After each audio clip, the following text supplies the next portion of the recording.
चलिए अब सॉल्व करेंगे अपन उदाहरण 5वां और उदाहरण 6, ठीक है, जो कि एक्सरसाइज 1.3 से पहले आते हैं। देखिए ये क्वेश्चन क्या कह रहा है कि इसका आपको प्रसार ज्ञात करना है। हमेशा ध्यान रखो, जब कभी भी दशमलव प्रसार जैसा शब्द हमारे किताब में किसी भी क्वेश्चन में लिखा हो तो ध्यान रखो इसके दो तरीके होते हैं। दशमलव प्रसार के दो टाइप होते हैं या दो तरीके होते हैं।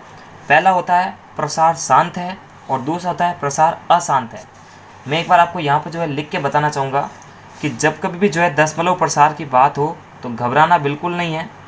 आपको समझ में आ जाना चाहिए कि दशमलव प्रसार के अंदर दो टाइप होते हैं। पहला टाइप होता है कि प्रसार शांत है और दूसरा है प्रसार अशांत है। होता कुछ नहीं है, सिंपल है कि करना क्या होता है। देखो ध्यान से देखना इस क्वेश्चन के अंदर, वापस उदाहरण 5 के अंदर ही, कि 10/3, 7/8, 1/7। इसका मतलब क्या है कि 10 के अंदर 3 का भाग लग रहा है, 7 में 8 का भाग लग रहा है और 1 में 7 का भाग लग रहा है। आपको करना कुछ नहीं है, सिर्फ इसके अंदर भाग देते जाना है। देखो किताब में दे भी रखा है, 3 का भाग 10 में दिया और इतना भाग देते जा रहे हैं, फिर भी जो है शेष पर लगातार 1 आता जा रहा है और वापस 3 रिपीट हो रहा है। तो जब भाग जो है, या सिंपल अगर अपन बात करें, जब भागफल 0 नहीं आता है, यानी भाग जो है कंटिन्यू रूप से आगे बढ़ता रहता है। देखो यहाँ पर कंटिन्यू रूप से आगे बढ़ेगा। अगर आप वापस जो है 0 उतार के भाग दोगे तो 3.3 आ जाएगा ना। तो इसको जो है डॉटेड में बताया गया है। इसका मतलब क्या है कि ये जो 3 है लगातार रिपीट होता जा रहा है, ये भाग लंबा खिंचता जा रहा है और 3 लगातार रिपीट हो रहा है। इसको अपन ऐसे भी लिख सकते थे 3.3 बार, यानी 3 का जो है रिपीटेशन हो रहा है। या फिर अपन इसको ऐसे भी लिख सकते हैं जिस तरह से किताब में लिख रखा है, 3 3 3 डॉट डॉट डॉट। ये भाग अनंत रूप से आगे बढ़ता जा रहा है। सिंपल समझ लो, इस प्रकार के क्वेश्चन के अंदर जब हमारे पास में आंसर जो भागफल है वो कभी भी 0 नहीं आता है, तब जो है प्रसार अशांत होता है।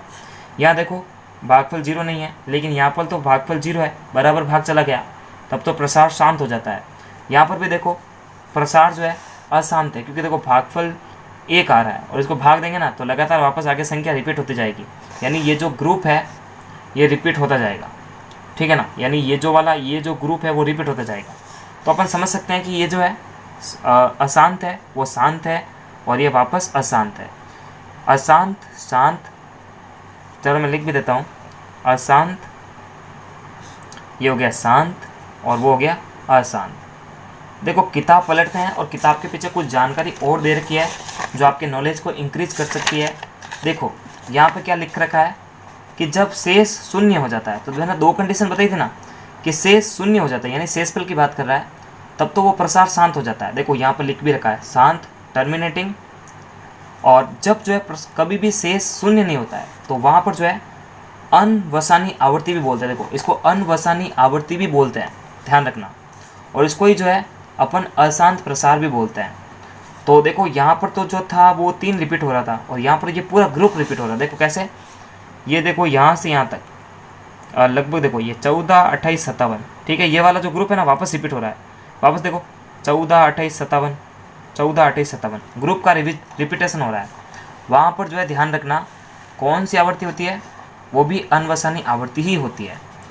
तो इस प्रकार से जो है हम बता सकते हैं कि कौन सा प्रसार शांत है और कौन सा अशांत है। तो सिंपल आपको बताना है अपने कॉमन सेंस से कि जब जो है शेषफल शून्य आ जाता है, यानी भाग पूरा चला जाता है, तब तो प्रसार ऑटोमेटिक शांत है। लेकिन कभी कभी भाग पूरा नहीं जाता है, चलता ही रहता है, तो उसको जो है अपन क्या बोल सकते हैं, अशांत बोल सकते हैं, ठीक है, या अनवसानी। फिर देखिए उदाहरण नंबर 6 आपसे क्या कह रहा है कि दिखाइए कि 3.142678, हालांकि दशमलव के बाद में संख्याओं को खोल खोल के पढ़ना है, लेकिन आप इसको कॉपरेट करेंगे मेरे साथ में कि ये एक परिमेय संख्या है, या फिर दूसरे शब्दों में अपन कहें तो ये P/Q में व्यक्त कीजिए, और जो जहाँ पे जो है Q कभी भी 0 के बराबर नहीं होना चाहिए। देखो इसको इस प्रकार से समझ सकते हैं अपन, ये बहुत ही सिंपल है। जैसे यहाँ पर लिखना चाहेंगे अपन आंसर नंबर, उदाहरण नंबर 6 वाला, ये कह रहा था कि ये जो संख्या ना 3.14, 26 और 78, ये एक परिमेय संख्या है, इसको दर्शाइए। क्या ये परिमेय संख्या है? अब देखिए जब परिमेय संख्या की बात हो ही गई है तो थोड़ी सी बात कर लेते हैं इसकी नॉलेज की। अगर हम परिमेय संख्या के बारे में कुछ भी नॉलेज रखते हैं तो हमें पता है कि जो संख्या P/Q में है और Q कभी भी जो है 0 के बराबर नहीं होना चाहिए, तब ऐसा फॉर्मेट जो है परिमेय संख्या को शो करता है। वैसे नेचुरल रूप से देखा जाए तो जैसे 2 है, 3 है, 4 है, कि ये सारी संख्या परिमेय संख्या बिल्कुल है, क्योंकि नेचुरली रूप से जो है इन सभी के हर में एक विद्यमान है, तो इसके नीचे भी एक विद्यमान तो है। ये तो एक कॉमन सेंस है, लेकिन किताब के हिसाब से इसको कैसे करेंगे, तो हम यहाँ पर क्या करेंगे, बस पॉइंट हटा देंगे। जैसे देखो बाई चांस यहाँ पर आपके सामने 10.321, अगर यहाँ से अपन पॉइंट हटाए तो नीचे एक के बाद में उतने जीरो जितने पॉइंट के बाद में संख्या है। पॉइंट के बाद में 1 2 3 है तो 3 जीरो आते हैं, और ये संख्या बनती है 10,321/1000। इसका मतलब देखो ये जो संख्या है p/q, यानी ऊपर वाला p नीचे वाला q, यानी अंश बट्टा हर के रूप में बदल जाती है। उसी प्रकार यही तरीका यहाँ पे अप्लाई कर दो और ये संख्या ऑटोमेटिक परिमेय संख्या बन जाएगी, क्योंकि यहाँ पर जो है p/q का रूप भी है और q जो है 0 के बराबर नहीं है। अगर होगा तो फिर वो परिमेय संख्या नहीं होगी, वो अपरिभाषित होगी, और उसको जो अपन अपरिमेय संख्या बोल देंगे। ठीक है ना। तो हम लिखेंगे आंसर इसको किस प्रकार से लिखना है, दी गई संख्या को, दी गई संख्या कौन सी है, 3.142678 को p/q में लिखने पर,